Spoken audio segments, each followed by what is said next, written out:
Johnny and Justin were two simple Imagineers at Disneyland until they dared to ask the question, "Hey Justin, is Disney diverse?" Well, Johnny, I'm not.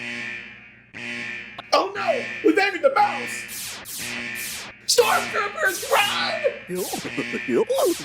"Holy crap, it's a gathering of cookies!" Now, from undisclosed locations within the Disney park, Johnny and Justin record a podcast where they seek to answer the question, is the Disney catalog diverse?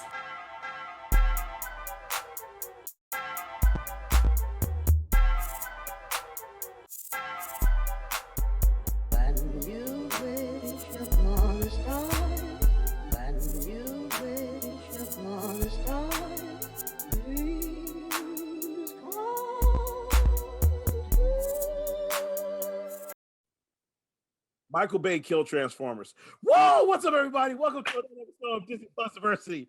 I'm Johnny. I'm Justin. And you just caught us mid-conversation talking about everything from Hawkeye to Haley Steinfeld to the last Bumblebee movie, where I expressed my favorite 10 minutes for my favorite part of that movie was the first 10 minutes. But now we're here on Disney+Diversity, where we're having conversations about good products, hopefully. And as you know, here on Disney+Diversity, we dissect the Disney catalog to see how diverse and inclusive it actually is. And today's episode, we have something very, very special. All I got to say is, si se puede. Si se puede. Si se That's what puede. we're doing today.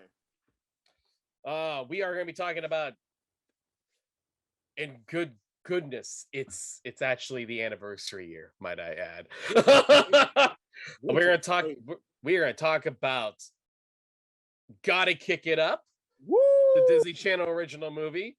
And yes, the movie debuted on Disney Channel in July 26, 2002. This movie is 20 years old. Man, such a good movie with such a strong cast. Mm-hmm. It's definitely it's definitely a movie that from what I'm learning has had a big impact on the right kids who saw it at the time when that movie came out. It is based on an actual true story, so they of course did their Hollywood Disney thing and changed it up obviously for this movie. But yes, this movie came out in 2002, the year I graduated high school, and you know what, has some fairly familiar folks in the film. And one person who I might go is the closest to like the Disney EGOT because of all her accomplishments, at least in 2002. I think now you have to include being in more things, but as of 2002, this person was able, kind of did the spectrum of Disney stuff, and we'll get to her in a moment. Okay, I'm looking forward to hearing this. Okay. Yeah. But Johnny, like, have you heard of Gotta Kick It Up before? Hells to the no. So here's the thing. I had never heard of this movie, which surprised me because I'm like, here's the thing. I'm gonna just keep it 100. I'm a fan of cheerleader movies, not like in that creepy way. It was like, oh, cheerleaders, but no, in the fun way. Like, Bring It On was like fucking awesome and shit like that. Shout out to Gabrielle Union and Black, who like held that shit down and everything like that. But it's like we're gonna bring it on, bring it on 2, bring it on 3, the streets. No, I'm joking, but anyway, but like the thing about this was that like Bring It On was such a huge success. It's just a fun movie. And so I remember at that point, like so many dance movies like started coming out and stuff like that. So if I had known about Gotta Kick It Up, like I definitely would have checked it out. But like for some reason, it just kind of flew under the radar for me. And in addition to that, though, even after we started doing this podcast and people started recommending stuff to us, which people recommend a lot of things to us, I had never heard of this movie. The way I've heard about this movie for the first time was about like 3 weeks ago, where I was on Twitter and someone like cracked a joke about it, showed a clip, like a little small like caption for it on Twitter, like a GIF or whatever. And I was like, the fuck? Is that America Ferrera in a cheerleader uniform? The hell is this? We sent me down a rabbit hole. Was like, this was a movie? And so which kind of led to us like me bringing up suggestions we do it today. But again, had never heard of it, which has got to be real. It's kind of a travesty. Yeah. It's funny. You obviously you mentioned Bring It On, and Bring It On was clearly my first thought when I looked at this movie, because Bring It On came out in 2000. This movie came out 2002. So clearly this was a reaction to Bring It On. Yep. And totally agree. To the point where the cheerleader uniforms in the final performance of Gotta Kick It Up are pretty much the same as the cheerleader uniforms from Bring It On. Oh yeah. Why did you do that? Why did you do Yeah. that? Well, no, Bring It On is that's the thing. It's like it's a movie of its time and definitely a movie of trying to reflect on what was getting popular. And Bring It On, you gotta remember when 2000 came around and Bring It On came out, no one really like no one really thought too much about it when the trailers came out. And then the funny thing happens, and is that Bring It On ended up being shockingly a fun movie, and everyone started watching it, and all of a sudden it blew up, and it's like a sneaky one. It blew up kind of quietly, you know. So all of a sudden it went from being like, oh yeah, the Kristen Dunst cheerleading movie to everyone quoting it. Like after like a year or so later.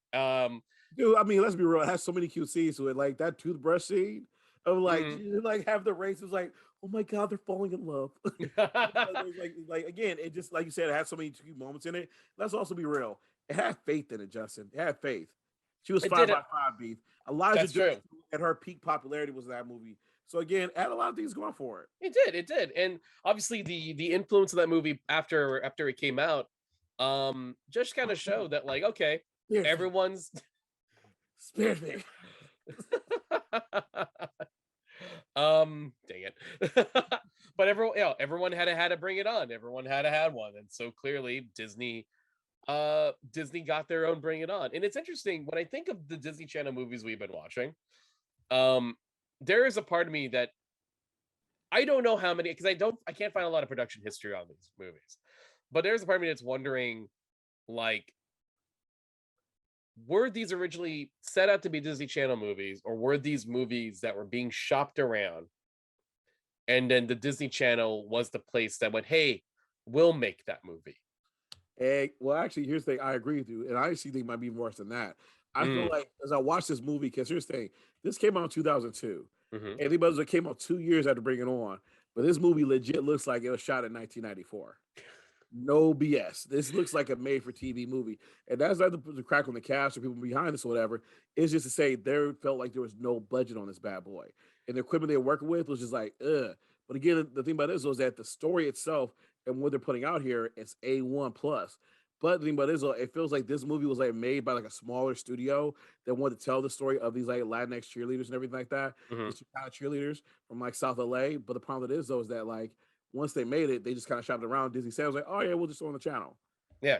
And that's kind of feels like what happened because it seems the distributor is Buena Vista Television. What was that? The distributor for the film is Buena Vista Television. Yeah.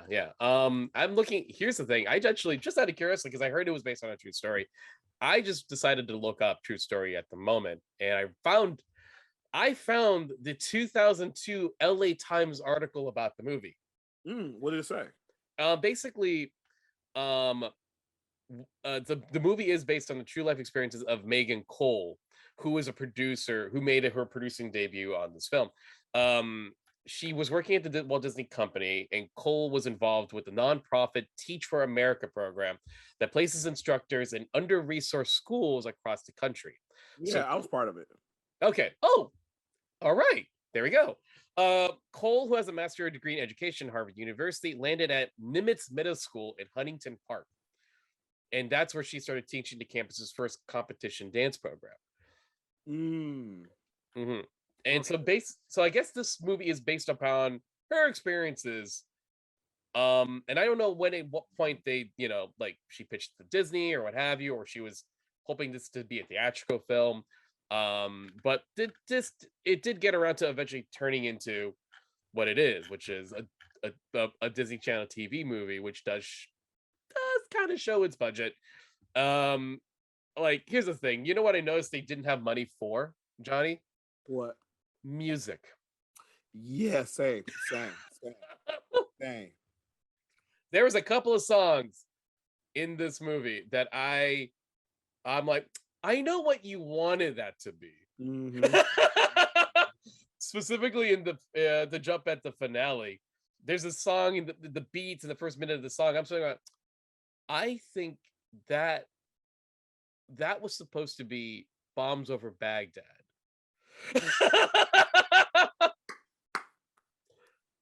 And you couldn't afford it, or maybe you shouldn't have Bombs Over Baghdad play on Disney Channel.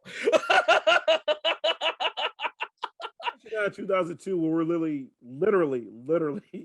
like, yeah, we're literally at war with Iraq. So yeah, right, exactly what you want to be making right there. Right, but I'm like hearing the first couple of beats, and I'm like, that's supposed to be Bombs Over Baghdad.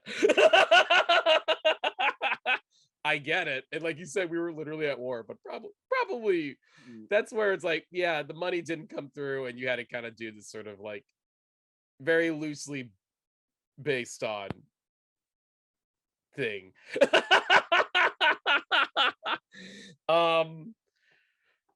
Hey, look, I just got Lemonade Mouth made their own music. They didn't need to cover anything. Exactly. And that movie was hot. That movie was hot. That movie was hot. BIP, your LOL with BIG. Fire. Fire to this day. Fire. Beautiful lyrics. Now, best bands in the world. Now, interesting enough, Johnny, you sent something to us, me, and then producer Stacy to look at, and I see why you did.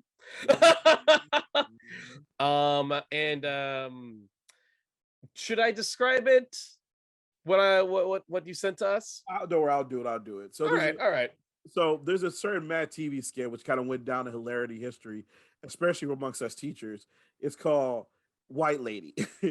And it kind of parodies like all the inner city movies they started making during the 90s, whereas like a white woman would show up as like, I'm going to save you ruffians, you urbanites, through the power of me being a white lady.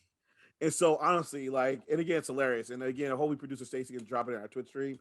Y'all can check it out. It's Actually, hilarious. I can go ahead and do that. So here. Thank you. But honestly, that was my one of the few critiques I had of the film was that, dude, it was like, because this happens a lot. Where the thing about it is, though, is like, you know, a lot of times they turn these like, they do these films or these like quote unquote like white savior stories. And they go to like the inner city or to a group of minorities, whatever. It was like, I'm going to change you, I'm going to save you, blah blah blah. Whereas like, yeah, this is kind of played out.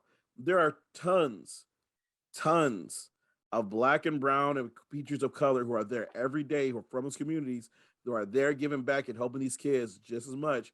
But for some reason, don't ask me why, their stories don't get told. I wonder why their stories don't get told as much. You want to know one movie that didn't do that? Well, there's two of them. Two, I can do what you got. I think you're probably thinking of this one. Sister Act 2. Oh, here I'm thinking like, oh, he's about to say Stand and Deliver. No. He's like, no. Sister Act 2. Back in the habit. There it is. Whoopi came back. Whoopi came back to teach those kids and baby and young baby Lauryn Hill. Oh my gosh. I'm sorry. The reason I thought is I recently rewatched Sister Act 2. And hey, you know what? Sister Act movies, extremely underrated. Extremely underrated. And the music in them, phenomenal. And again, getting back to this, but you know why though? Because they had a budget. Gotta kick it up. Did not have a budget at all. My God. But like, to kind of this in actual high schools, like when I watched this, I was like, again, as y'all know, I teach in LA and I'm a teacher. And the thing about this was that when I looked at this, everything like that, I was like, oh snap, that looks like Gardena High School. That looks like this high school. Like you could tell they shot this at an actual high school, like during the summer. I do want to call out. So basically, I kind of pinned this earlier that like there is a cast member, and I think you mentioning the white lady savior teacher allows me to go ahead and bring this up. That actress who plays Heather Bartlett, the executive who becomes the teacher to the Latina girls, the Latina cheerleader team, is actress Susan Egan. And the reason I kind of sort of jokingly kind of said like she kind of deserves she's almost like at the time the Disney EGOT to a certain degree is that she has been in 3 different iterations of Disney productions in her career. So her first big break was being the original Belle in the Broadway production of Beauty and the Beast. Oh. Yeah. So there's a whole generation of Broadway fans who like idolized her for her portrayal of Belle in that production. Now here's the other one. I'm looking. Go ahead, break it down. I'm looking at oh my, her resume. Keep going. Her resume, yeah, you were seeing her resume. It's pretty good. Because her next one is playing Meg in Hercules. Which is my quote unquote Go ahead. My quote unquote Disney crush. Until is it until a certain dragon who showed up earlier last year? Is it until Sisu showed up into your life?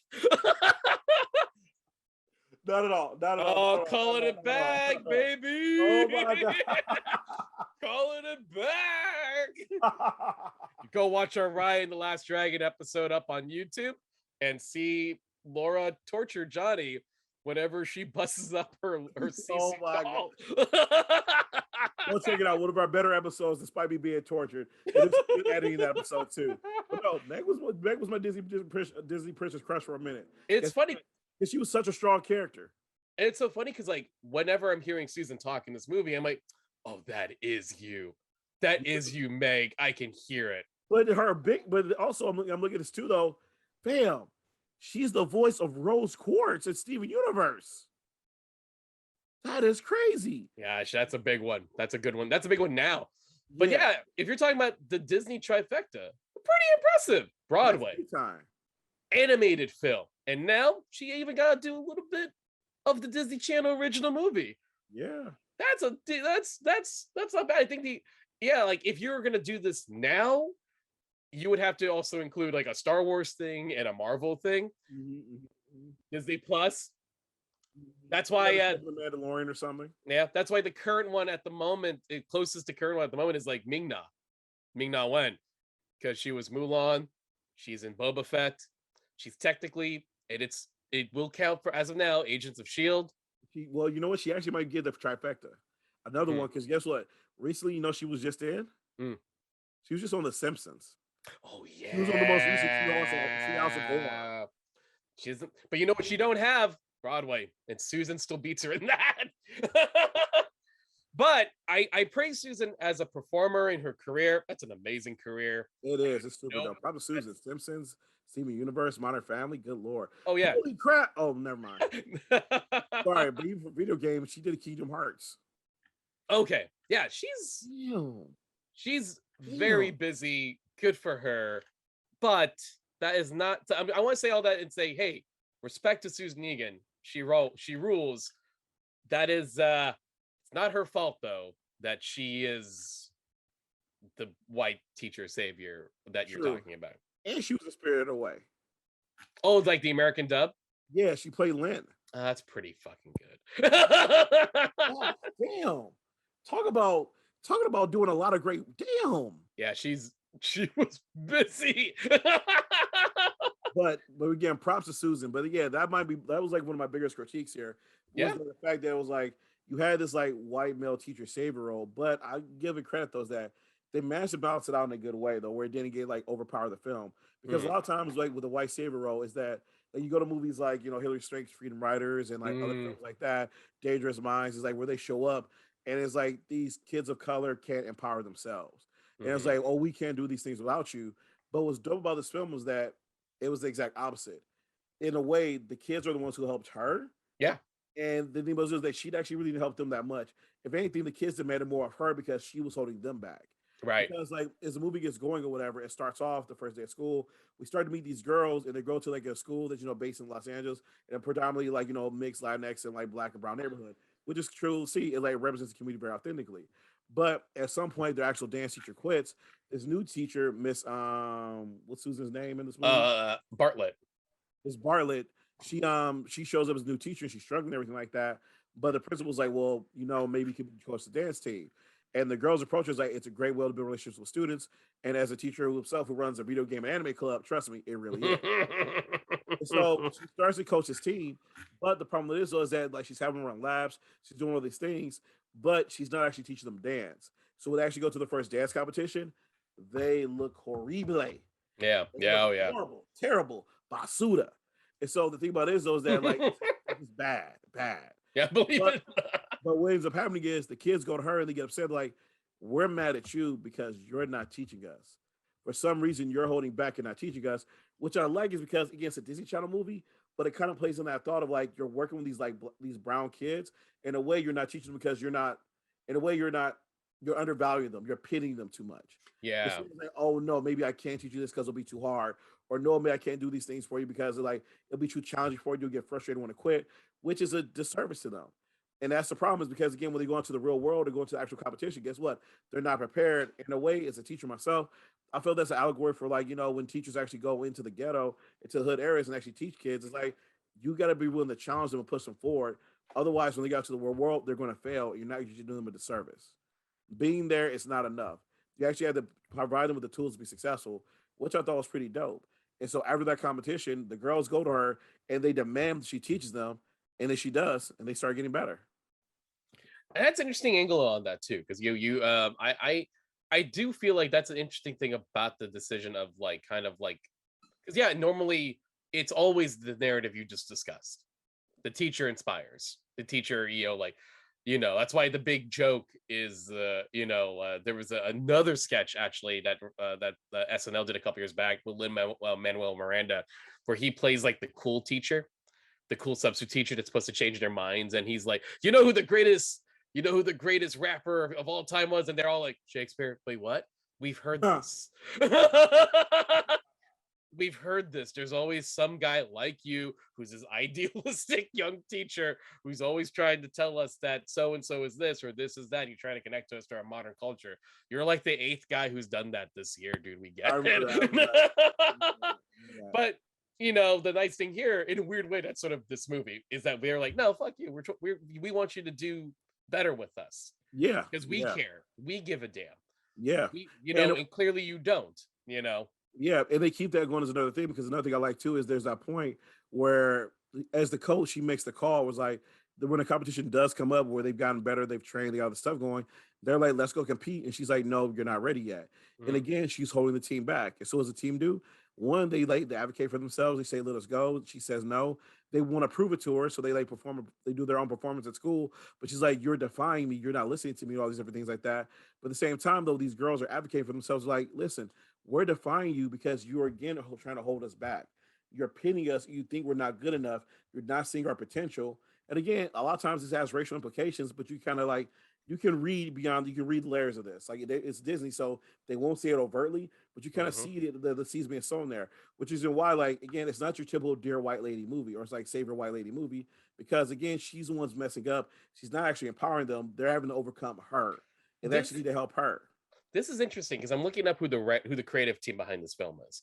Megan Cole, who is essentially the story based on, and she's the teacher. She's the essentially the white teacher who helped organize this organization. But the writers and directors, I'm going to name I'm just going to name them. Name them. I'm looking at them to name them. Yeah, the credited writers of the script are Nancy de los Santos, Ramon Mendez, who directed the film, Tom Muska, and Stu Krieger. But the majority of the creative team are Latino, it seems like. Yeah. And I can't help but notice that and go like, now that's interesting.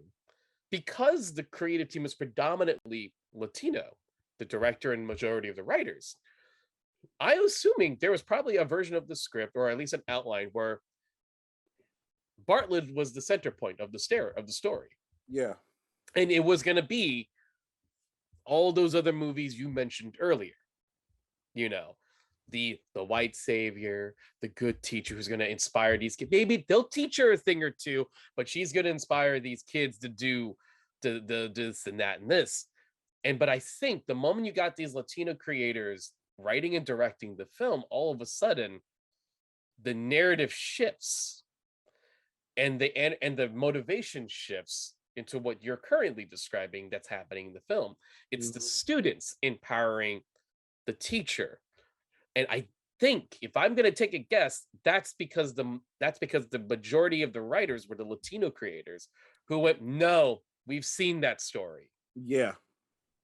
That's my theory. No, I agree with you, because the cool thing about it is that this movie proves a lot of stereotypes we typically see in this movie is wrong. Like, so when the girls defy them, she's like, "You defied me. You made me look bad or whatever." And then they push back. They go and compete on their own. They forge a document. They go compete in the competition, and they go and kill and they come in third. They come back. It's like, "Look, we came in third. We're good enough to compete. You're not believing in us." And that's where the teacher, Susan, Miss Bartlett, she comes to confess that she herself has had doubts, where she herself was kind of a failure, where she went to Juilliard, attended, but she didn't feel she measured up, and so she ran away from a challenge.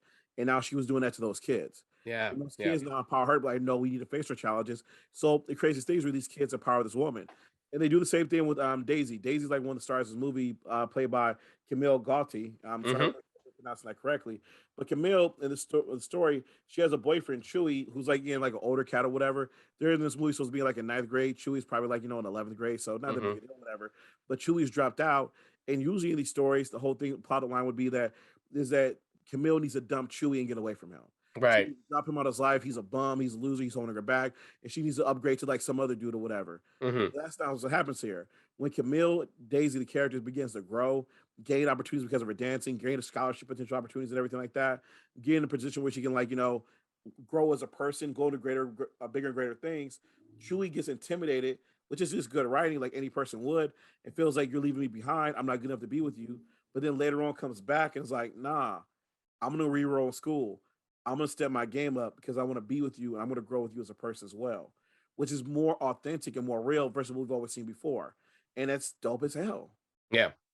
No, I agree. And it's strangely refreshing, And I guess this is the other thing too. This is 20 years ago when this movie came out, and like, I almost feel like, whenever we talk, this is the thing I'm learning about as we're watching more Disney Channel movies, right?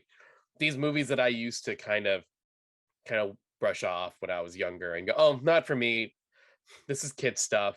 I don't need to see these things. I'm watching real movies. Is this the snobby early 20-year-old me used to think. And as I'm watching them now, there's ones like this and Lemonade Mouth and I always bring up my favorite, Johnny Tsunami, and realizing that, hey, that's kind of cool that there's a generation of kids who saw these movies and saw themselves represented in these films. And yet 20 years later, we're still having these conversations of, we're not represented enough, we're not shown enough, we're not this and this and that. And that's sort of this thing that I'm like, kind of like a little, I always just say, like, this is the power of what we have to, this is the power of what audience need to know, need to remind the people who are making these movies, is that, like, you tell them you want more of this. Yeah. Because they're so always ready to congratulate themselves, pat themselves on the back, and, well, we did one. And then they won't do it again so abundantly, or they won't do it again like that in another 20 years again. And here's the thing, right? The cool thing about Gotta Kick It Up is that there's nothing super obviously Latino about the film until you watch it. None of the marketing, the title, oh man, you know what I mean? Like, they're not selling it like that. You can even make their, oh, they should have. Well, it's like, well, it doesn't need to be, though, because these are Latino American kids, so they're still, they can be American kids, but being Latino is still a big part of their history and who they are, and they don't shy away from that. But they're also not educating you. You know what I mean? They're not there to tell you this is how we do it all the time. A little bit, there's a little bit of that, because obviously their dance moves and history gets incorporated into the routine, which is why they get to become more of themselves. But you know what I'm saying is that, like, there is this movie that is comfortable being Latino without them promoting it as, like, look how Latino this movie is. And now, you know what I mean? And I feel like there's got to be something to that, where the audience has to go, look, we want this, and we want more things like this, but we don't want you to guys congratulate yourself because you made the first this and that. It's like, no, just make more of it. Yeah, and like you said, it comes down to the audience, because when the audience gets behind something, Disney keeps revving it up, and the more you're behind something, the more of the stuff they put behind it. We saw that with High School Musical. Yeah. High School Musical was a made for TV Disney movie. It blew up. It got a sequel, and the fan base went even ravenous. And guess what? Y'all got that third one to go to theaters. Yeah, it's crazy. Yeah. Same thing with Cheetah Girls. Cheetah Girls got 3 movies because y'all were there supporting it. And so Mhm. when it goes to Gotta Kick It Up, y'all got to show up and support that too. Yeah. The only reason why I'll give them slide with like Gotta Kick It Up is because when I look at Gotta Kick It Up, I feel like again, so the movie clocks in an hour and 18 minutes. Yeah. And what that very kind of short. what that tells me is wait, this is an hour and 18 minutes. Like most movies are hour 20, hour 30, blah blah. Why is this so short? And an hour 18, that kind of tells me like I feel like this is a made for TV movie. Mhm. Because an hour 18, that's 2 hours of like a commercial block from like 8 to 9:30 or 8 to 10. And that kind of tells me it feels like again with the camera quality, all those things like that too. Oh It yeah, tells me it feels like this was a made for TV movie. which it totally was. And Yeah. that's like, and here's the thing: as I'm saying this, y'all, you're probably like, yeah, aren't all Disney channels made for TV? I don't mean made for Disney Channel TV because again, this is 2002. So at this point, you're getting some high quality stuff, smart house, things like that, nice cameras, Halloween towns. No. I mean made for TV as like this was meant to be like on that ABC Sunday night movie type deal. Mhm. This is like low budget stuff, and so it kind of like when you look at it that way, this explains why they like this amazing dope ass thing wasn't propped up like the way it should have been. Yeah. Honestly, as I watch this, my main thing that I'm looking at Disney is that like y'all need to make a remake. Like, here's the thing: like this story holds up today. This is a dope story. It's an amazing movie. This is a story that can still be told. And if anything, I'm looking like hit up America Ferrer, who's an amazing, talented director now who does so many different things. She's also a producer. She's just a boss. Hit her up, be like, "Yo, you want to come direct this? And how about you update it, make a modern version of Got to Kick It Up, and bring some of these people back because Camille's still in the industry, Sulima's still in the industry, Eric Alexander's still in the industry, Miguel Sandoval is a legend in the industry, Valente Rodriguez, another legend in the industry. Like all these people are still here. You can literally go and tap these people like, hey, let's remake this. Can y'all come back? Let's give it a budget it deserves, and let's show it to like this current generation because we're in a moment right now where the Latinx community needs more representation. We're at a point right now where a lot of dope Latinx stuff is getting fucking canceled. They Yeah. cancel Amplified. They cancel Was It One More Day at a Time. They're Mhm. canceling a lot of dope ass stuff that's coming to represent the Latinx community. And you know what? Y'all, we all need to keep like supporting it and get more stuff out there. So that would be my biggest thing looking at this is like, y'all need to remake this bad boy. I think that's like no, and I would say that for a lot of the ones that we've been talking about, I want to put the focus on Got to Kick It Up. I think that would be a great idea because I feel like the themes here, yeah. What you're suggesting is like a really nice, like kind of hey, 20 years later, reboot, re-follow up, catch up, but also introduce a new cast of kids because this story will never not be relevant, you know. And I feel, you know, something like that would be a really fun idea. And I know was it hilariously didn't Disney actually already remade one of their older movies last year? I think it was the Mummy one. Oh yeah. Yeah, Under wraps. producer Disney. Hold on, wait, producer Stacy. Producer Stacy. I actually want to know, like, can you get on real quick? Hi, all right, real quick. Hello. Real quick. So, did you watch the Under Wrapped remake? Okay, I mean, I didn't actually. I've seen the original. You know, Mhm. watched it as a kid many times. I don't know if it's unfair, but like in a way, I felt like I didn't need to watch the new one. Like I saw the trailer and I was like, "Are you serious? What have you done?" I I don't want like I totally I love the idea that you guys have with like possibly doing a new like fresh modern take on Gotta Kick It Up or maybe some other movies like that. I think that would be amazing. It would just be they need to make sure they have the right people and Mhm. they don't do a weird Gen Z like a boomer writing as a Gen Z version type of a thing. You know what I mean? Right. Because I feel like that's what happened to Under Wraps. It was just I didn't even have to see it. The trailer said everything. I was just but yeah, I think that would be great. We Thank should start a petition. Hey, like I said, America. Si se puede! And honestly, again, like there's a lot of dope stuff they're doing here, which like again, I feel they did a remake they could do. Like there was that running joke with Marisol kept saying like my grandmother said, si se puede, and I was like, is her grandmother gonna be Dolores Huerta? It's like because Dolores Huerta does cameos and stuff like that. I was Mhm. like, is Dolores Huerta gonna show up at the end of the movie? Like, I hope she shows up at the end of the movie, and it ended up happening. But I'm like, I feel like that was their planned idea they wanted to do, and I'm Yeah, like, yeah, if we make it now while Dolores is still alive, give her flowers.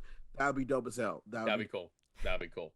Thank you, producer Stacy. FYI, Yes. thank you for that. Thank you for Thank you, hearing that. producer Stacy. But she does have a point. Yeah, I feel like get the right people who can see the value of redoing this. Um, and I say this a lot, like because I have my own podcast, and that's all about movie remakes. And we say this on every month when we watch do a new episode: is why did you remake it? And good or bad answers come up. It's like, do you remake this because this? Do you have there's a new approach to fix this and change some things that are problematic? Or do you see like you have a new value in seeing the original concept and doing something better with it? Or this shit will make money and you're just gonna do it anyway. I think with this one, you remake this one to do it a service, to do it justice, because one, it's a dope concept, but the problem with it is though, is that they just didn't have enough time. You can tell that there Mhm. was enough budget there. Like they needed more time to shine. It's like it's again, hour and 18 minutes isn't enough to do like a storyline for everybody Yeah. where they get a complete arc. And again, to give them the budget and everything like that, so they actually have good music, have dope costumes, have dope like camera angles and whatnot, so it can compete against things like Bring It On. But also, what's dope as well is that the bones are there for an amazing film. Yeah. Like for example, Marisol's character is she's emerging bilingual. She's Mhm. somebody who's like come to this country who's still learning English and everything like that. But Marisol again is authentic. That's a character. That's an issue that still goes on today. That we see so many like students who are coming over still dealing with learning the language, trying to be involved in school, trying to be successful, trying not understand everything. That's a dope ass thing. Or Yeah. Esmeralda's storyline is dope as hell. Esmeralda gets trapped in like the typical daughter role. She has to like take care of her little brother and sister. She's got to clean the kitchen. She's got to do all these different things like that. Where again, she's not allowed to do like outside activities. And someone could talk about that could be like the sexism that exists within the community sometimes, and that could be further explored. There's so many things ripe to explore here that are dope as hell. And guess what? Like you said, Justin, there's still issues we're dealing with today. But the sad part about it is though is that this movie touched upon them, but because we only had an hour and 18 minutes, couldn't give everyone a complete arc. Yeah. Yeah. No, I agree. And I think that's what you're saying, exactly. When you're saying is there's the bones are there. That's what you're talking about. That's why we're suggesting this, is that like give this the proper, I'm not even saying 2 hours. That's too long for this. 90 minutes. Maybe a little over 90 minutes even. Like a little bit, but give it the time to breathe. And yes, give it the budget to get real music, because the music that's in this movie just takes me out so hard, because it is, and like I know what you wanted. I know what song you actually wanted in here and you didn't get it, and it's not helping you. I just want to I just wanted to jump in and say Mhm. like a remake of this with original music would be so dope. Yeah. So Yeah. dope. I mean, if you consider what the music's like today for like this community, like you get like Cardi B, Bad Bunny, Mhm. like those type of artists and whatnot to influence some of these tracks and things they could be doing. Yeah. It's gonna be so fire. This is the thing too. As I'm watching, we were making fun of the budget and how much it doesn't look like it. How the camera quality for 2002 looks like this is 1994, and I completely agree with that. And it hit me, because what we consider to be TV movies is such a different concept nowadays, because streaming movies are now the same budget as a theatrical film. Streaming shows are now the same budget as a theatrical film. High School Musical, the show, looks like a movie, like in a way that the original High School Musical didn't. And like Moon Knight, they just dropped the trailer for Moon Knight for Marvel like yesterday. That looks like that looks like a movie that was going to be in theaters. Yeah. So producer Stacy, what? So and we know they're willing to throw the money at it, because now everyone needs content. As much as I hate to say that word in this regard, but I say, like Disney, instead of remaking a classic animated film that doesn't need to be remade again, maybe look at your own catalog and go, hey, if we get the right people who not only like maybe even love the original film and meant something to them, but also can see the value of remaking, you know, Xenon, Gotta Kick It Up, etc., and can see the value in this and knowing that there's an audience for it. I mean, yeah, that what I was saying about like the under wraps thing. It was just Mm-hmm. like yeah, I mean it. Not they wrote it very weird, but it's not just that. I think like looking at like you're saying, looking at like their whole catalog that they have, there was no good reason for them to redo that movie. Like Mm-hmm. it there wasn't. I don't know, other than the theme of like what friendship or something, or like accepting people for who they are. Like, sure, that's like a common theme, but like, I don't feel like there was an important story for them to retell with that Right. movie in particular. Yeah. But they have Mm-hmm. so many others, like you're saying. Yeah. Yeah. Yeah. No, thank you. No, thank you. I think the thing they could do too is because if somebody from Disney is hearing this and they're like, "Well, why would we make a movie where the movie's already there?" Another approach to this too, though, make it a series. Yeah. Do what you did with High School Musical, the series, and make this into a series because Gotta Kick It Up has so many rich storylines in it. It can carry on for about 2 to 3 seasons. Yeah. You can definitely get through one season with this, with some of the arcs that you have these characters go through, and that could be your approach for a lot of stuff. Like for example, Lemonade Mouth is another one. I would love to see a Lemonade Mouth show. Like Mm-hmm. we're expanding that, stretching that out over a season, give it more time to develop. We can actually get a season 2. Yeah. Like that's an approach you can take with a lot of these projects, where it's like these Disney Channel movies, we only got one film, but Mm-hmm. there's still so much rich storytelling there. Yeah. So yeah, again, that's a free idea from us, Disney. Disney, when you Or do just it, give just us some money. exactly just give us some free, give us some fast passes or something. Yeah, something. I don't give. Yeah, yeah. Just Exactly. just Pay for me. yeah. Just give us a magic key or some shit. I don't care. I want the magic key. Pay for me to go to that lightsaber lab. I ain't about to drop $250 myself.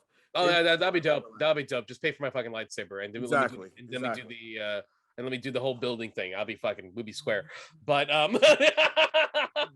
but no, I here's the thing, right? Like no, and I think I'll if I could be very straightforward about my actual feelings of the movie as is.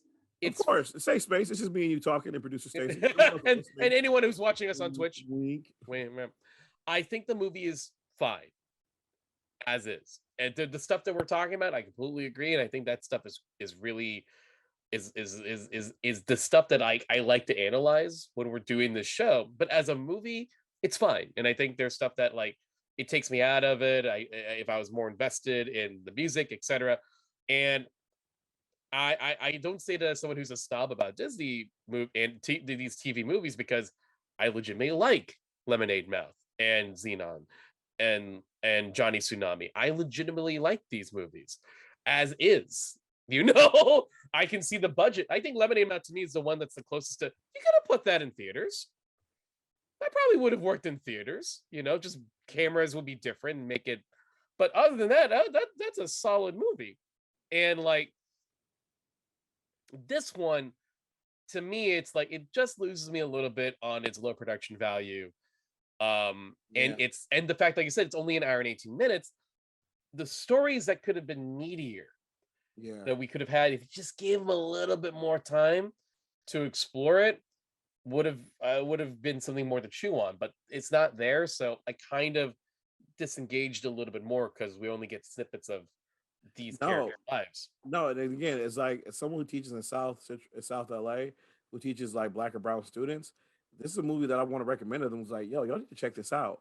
But the only thing that would have made me hesitant about that is just again was go to the low quality of, because I feel like they would see this and immediately disengage, because it's not always about the time period. Like for example, I've shown my students different films over the past, like with parents' permission, like Breakfast Club.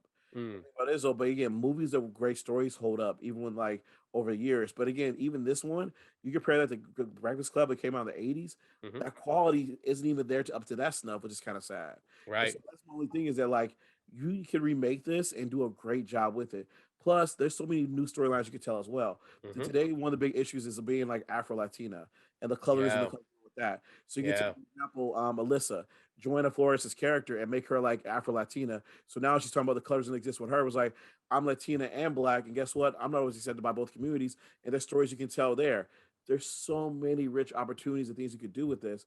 And again, bring it back. That's all we're saying. Gotta Kick It Up is a great idea. It Hmm. was an amazing film that I'm thoroughly behind, which I'm like, I enjoyed watching it. My only thing is, I want more, which is something Hmm. we don't always say on this podcast. We Yeah. don't want to say, no, we want more of this, we want a sequel. But in this situation, it's like, nah, I kind of need more of this because this was dope as hell. You did a lot of things right. And to your point you brought up earlier, Justin, because I saw the same thing when I was watching it. The thing they did right was that they had brown people in the writers' room working on this. So when the story was getting told, guess what? It got told the right way. You Yes. saw that in the choice Yes. of music, the language, the vocabulary that's been used, the slang. It was like, no, no, no. People are from this culture, are writing this, and Yeah. that's why this is so good. Yeah. And what's dope is that like I remember talking with someone about this, and they were telling me how like they don't relate to Coco because Coco feels like too Pixar-ish and also too separated from like modern day Latinx life in a way. And it's like, you know what? This doesn't though. This takes Yeah. place right here in the now, and this could be something amazing that can like do a lot of good. So Disney, say it one more time, remake this because Hmm. it deserves to get a great budget and hit up America Fair to come back and direct slash produce this bad boy. I 100 no, no, like I haven't got around to seeing Gentrified yet, but like I'm excited to Identified, getting around to it. identified. Identified, my bad. Yeah, I haven't got around to seeing that yet, but I'm So excited to good. check it out. So good. Mhm. Legit, season one had me tearing up a couple times. Nice. That's great. No, I agree, and I think that'll be a great, especially because like America's been doing so well since this movie that Ugly it Betty, Superstore. it would be so cool for her to come and do this in that role as a producer, as a director, as a showrunner, and maybe come back as Yolanda for a little bit. Yeah, and honestly, there's so much stuff to talk about here too, because like she can play the principal, she can be the principal now, which would be hilarious and dope to see. Yeah. Yeah, You but there's know, or also go ahead. I would say there's all dude. There's so many dope levels to this. Like obviously it passes the Bechtel test, obviously it Oh passes yeah, the wire test, but dude, it yeah. also has body positivity there because we have so many different shapes and sizes of people here too. Yolanda's like a chubby girl who's like no one judges for her size or whatever. The girls take up for each other. Dude, this thing is so. This movie Great. was amazing. Yeah. There, there's like one joke in the beginning about Yolanda and possibly maybe her eating habits, and that's it. Mm-hmm. That's it. And it's almost like, yeah, it's almost as if like they think that you're gonna, oh, this is what's gonna happen to this characters at the whole film, and then immediately like they go, no, it's not. We got other shit to worry about. Like Mm-hmm. that's something to me is so like a nice subversive little bit of business where it's like, oh, you're gonna do that, you're gonna do that kind of thing, you're gonna have the mean girls like say this to her. No, we have bigger fish to fry. We got tournaments to win. We got dance practice today. We gotta build up our teacher who's like broken woman and everything like that. Yeah. The children have to lead her. Hmm. Again, it is like you're saying. I'll co-sign that lease that you're talking, you're writing up. It's all there in the bones. Just need a fresh coat of paint. That's it. Change up update the interior. Good to go. This could be something really really cool, and like um knowing that there's a generation of folks who did grow up with this movie and saw themselves in this movie, that they can, if someone online writes si su puede, a good folks would be like, yeah, I'm with you. And that's my thing. You're right, is like that wasn't my upbringing, wasn't my culture, wasn't my pop culture, but that's cool that it exists. Whoa, what's with that face? Sorry. So again, one of the things I want to, I'm looking at the cast list right now, and Mhm. what's really dope about this movie is that it's like, again, it was like it had a lot of people in it because again, LA is a diverse city. So like one of the like office like assistants is played by Elizabeth Song, Miss Kim. It's an Asian American Yes. woman, and Hmm. then there's a black kid there whose name is like Gomez or anything like that. It was dope as America Forever, Camille Guate, like Sulima Rodriguez. Forgive me, if I'm pronouncing that wrong. All these people have gone on to have bigger careers after this, which is dope. But then the kid who played Gomez, the black kid who was in the movie too, like I didn't realize this. I just clicked on him really quick to see what he's up to. He's still acting. Tell me why this was the brother from Hook. He was one of the Lost Boys. And he was on Fresh Prince of Bel Air. Good on him. Damn. Ahmad Stoner has a resume, y'all. Sorry. This is Damn. sad. That's so funny. I didn't even see that. And he's still doing stuff today. This is dope. But anyway, this is all to say that again, this movie did what it's supposed to do. It built people up. It helped start careers. It tells stories that need to be told. And honestly, yeah, Disney, like, damn, y'all did a good job. Yeah, yeah, yeah, Y'all did a good job putting this out there. yeah. I just wish you again. I just wish more people had seen it. And it's funny again, going back into the whole like it's so weird that we're really kind of leaning on this discussion about the remaking it concept is, but I feel like there's a stigma, like going into the whole like kind of backtracking a little bit, like not it, or hear me out on this, right? Like so when they remade Psycho in 1998, the reasoning that the director said, part of the reason he wanted to remake Psycho was that some audiences have a stigma against black and white movies, and so they would never be interested in watching the original film. And he's not wrong about that. There is a stigma on black and white classic films. Now, let me go further. That's true, but there is a stigma on made-for-TV movies. There is a stigma on Disney Channel movies, which is what I'm learning to kind of break away from. And I'm seeing the value in these movies now that I'm watching them and giving them a real shot and going, oh, yeah, okay, no. And some of them I'm thoroughly entertained by. Yeah. This is one where I will admit doesn't work on me as much as the other ones, but I see the value in it. And the fact that we're suggesting remaking it to me shows that like that's a reason, because like the reality is like there are more people going to be snooty about a Disney Channel movie than they are about an old film from the 1930s. Yeah. And that person who doesn't want to watch a 1930s movie would rather watch a 1930s movie than a Disney Channel film. Mm. And that to me is a reason to consider remaking the ones that feel like they have value to try again with a bigger budget, with the right crew, with the right cast, and the right producers, and the right creative team. Because no one else is going to give, unless you're doing a podcast like us, who's going to watch Gotta Kick It Up blindly? Yeah. So, and yet how long is I getting searched for in the Disney Plus app? Like, yeah. And even if they do, it's like, a Disney Channel movie. No, I'd rather watch a Disney Channel. I'd rather watch a Disney movie. Like the one they got theatrical. I don't want to watch a TV movie. That's the majority of folks.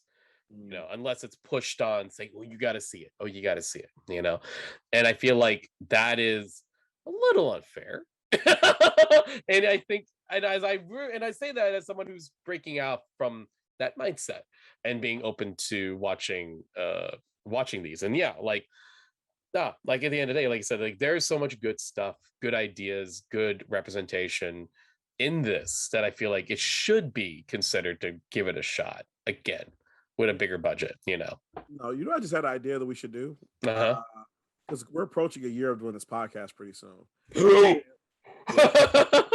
Yeah. That's wild. Yeah, we've been doing this for a minute. We've done like a lot of episodes. Granted, it's been on and off, mainly because we launched this like during the pandemic. Yeah. I just realized we talked about doing like our own award show. We should do an award show for the stuff we've reviewed. Awards for like best movie, best actor, best diverse cast, best different things like that, because we've seen a lot of dope stuff. Because honestly, when we review this Disney Channel stuff, kind of like you're saying, we go into it just being open-minded, but at the same time, though, there's a stigma where it's a Disney Channel movie. But in a way, there's like a certain freedom that you see that they have with Disney Channel movies they didn't have with actual Disney movies sometimes. That's true. Where they were able to have more diverse casting. They'd be more risque with their storytelling, imply things that the usual budget studio execs wouldn't allow them to do. Because like, oh, this is going to be on TV. It's not that big a deal. But at the same time, though, it is a big deal. And you're doing some of the best work you've been doing out here, telling stories in this medium. So yeah, in a way, it needs to be acknowledged and given a lot of respect to, because I mean, here's the thing: Marvel's cool. Like the stuff Marvel's doing and all these different things like that are doing are cool, but like, let's keep it real. It took us so long to get Black Panther. It took us so long to get Shang-Chi, but in 2002 they made Kick It Up. They made an all Latinx cheerleading movie. They counteract something like Bring It On or High School Musical. They're like, let's tell the story with these girls. Yeah. So, damn, dude. Disney Channel, like we gotta look into that someday. Who's running the stuff down to just the Disney Channel, like putting these movies, but they're doing the Lord's work and they're putting good shit out here. That's true. No, that's true. That is 100% true. And I do feel like you're saying, to do it like a kind of award special, that might not be a bad call. I was just looking up our YouTube channel at the moment, and our first episode, Xenon, actually debuted in September 2020. or not September 2020. It debuted September 7th, 2020. And then we did what is it? Then yeah, Return of Disney. Yeah, okay, sorry. Then we started uploading stuff in 2021. And then we started getting the ball rolling. It's so weird. I could have sworn we were dropping episodes in 2020. Then I just realized like no, we were dropping episodes in 2021. We were filming in 2020. My but brain kept thinking we were dropping episodes in 2020, but you're right. No, actually, hilariously, this is January 18th. Our Johnny Tsunami episode actually dropped January 19th. Of 2021. So happy anniversary to my personal favorite Disney Channel movie we reviewed, which is Johnny Tsunami. That's tomorrow. But you're right. I think I would be down. I think we should do that. I think so audiences who are watching are going to watch this later when we, watching this later on whatever Twitch or YouTube you're watching and etc. We should consider that. I think we should consider that for sure. I'm down. War show. No. But it's about that time now where we go ahead and we give our ranking. So as you know, here on Disney+Diversity, we rank films or projects that we view as either woke, meaning it was diverse, inclusive, and push the genre forward and make great strides. Waking means like this was good, but it made some mistakes on the way. Or sleep as shit, where it's like, man, this shit's more problematic than insert racist joke here. Okay. Here we go. Let's go ahead and write down our rankings. And while we do that, if you can drop yours in the chat, let us know what your ranking is. Do you give this woke, waking, or sleep as shit? Let's see. Here we go.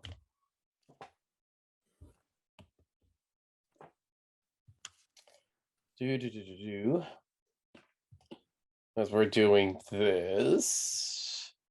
Oh my gosh. Like I'm looking back here. Good Lord. We watched a lot of good stuff. Like legit, I try to use the same booklet. And yeah, wow. We haven't given a sleep of shit in a long ass time. Yeah. As we're writing remember we reviewed Luca? Oh, yeah. This award show is going to be dope. As we're reviewing Producer Stacy, make sure you rent a tux. This is going to be a formal occasion. Make sure you rent a tux, Producer Stacy. I'm dressing up for this. So as we're writing this, Producer Stacy? Yes, hello. Hi, could you tell the audience when we'll be coming back? I know this is a little weird. We literally did an episode a week immediately after. We usually have a week break, but we did an episode like immediately the week after our last episode. Can you tell the audience when we'll be coming back? We'll take next Tuesday off and be back, Yeah, no. Well, as everyone knows, life happens and it's really happening right now for everybody. So sorry about that. Yeah. So we will be back in 2 weeks. I'm gonna. It's like still life will find a way. COVID will find a way. I'm gonna. Like still life will find a way. COVID will find.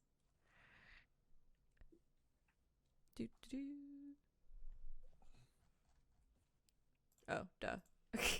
All right, I was pulling up our schedule too. Okay, yeah. So we will be back on Tuesday, February 1st, and we will be doing Cheetah Girls. Finally. I feel like we've been talking about doing Cheetah Girls for a long time. But yeah. Raven-Symone's coming back, y'all. Oh yeah, this is gonna be our first episode of Black History Month. I also want to say,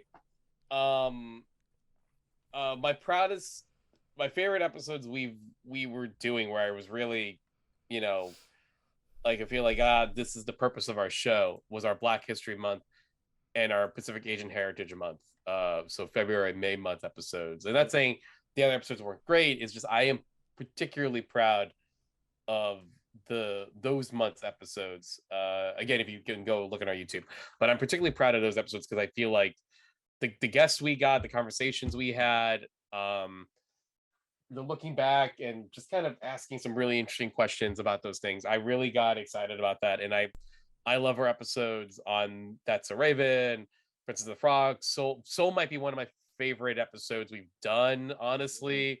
Yeah. And that's no knock on any of the other guests we got and the other episodes we've done, but that's the conversation we had in Soul was great. And then of course, May for Pacific Asian Heritage Month, Mulan, the Mulan episode, the Jake Long episode, the Bao episode, Wendy Wu, etc. Raya. It was a nice.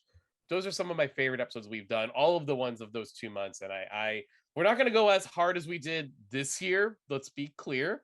We're back at jobs now, y'all. This is the period of the pandemic that we were we had a little more free time.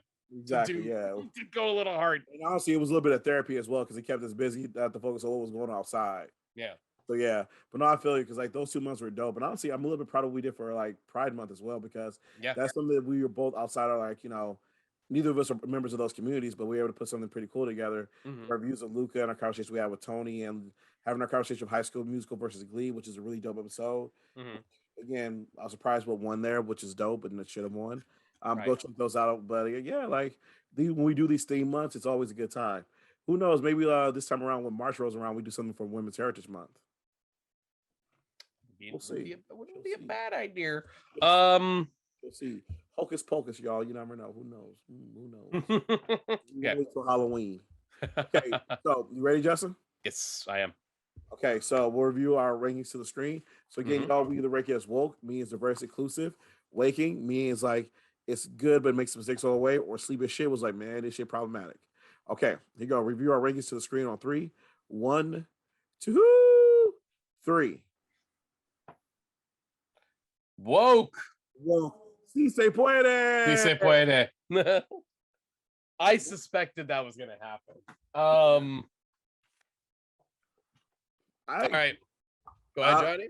I'll let you finish. Yeah. Okay, I can't hate on it. Like it did so many things right. It felt like it was gonna make the mistake of the nice white lady teacher was gonna save them and everything like that. But no, it didn't do that. It challenged that stereotype. It challenged a lot of stereotypes. It passes the wire test. It passes the Bechdel test. And honestly, it was super inclusive. It was smart. The dialogue was well written. It actually touched upon bigger issues of the community, which I love. From being emerging bilingual to somebody who's come to the country, learn the language, to expectations your family has on you that can be kind of sexist. It touches on a lot of things and it's super dope. My main critique is just that I just wish it was longer. Wish we could have got more. And wish we could have had a bigger budget. So that's what I'm saying. Remake it. Yeah. I agree. And that's the reason why I also gave it woke as well. And this is one of those case. It's always interesting when we do these rankings. We always kind of want to remind folks is it's not per se the quality of the movie. That's actually not what we're talking about. That would be a different show. The whole point is that whole plus diversity part of this show. And to me, even though I have my issues with it as a movie narratively, and just other things, and I love making fun of the music. What it does for diversity, I think, is important, and and like you brought up the almost the anti-white savior elements of the film, challenging those stereotypes and that trope, and going, no, it's not about her saving us; it's us helping saving you. Saving her. So I think that in itself deserves a woke completely. So yeah, big time. Mm-hmm. Oh. All right, pretty good. I think. I feel This episode turned out. This episode kind of went pretty smooth. Why is your voice getting higher? I don't know. What, Justin? You certainly are. Are you being mouse-ified? Justin, what's that light? Justin, what's going on? Black. So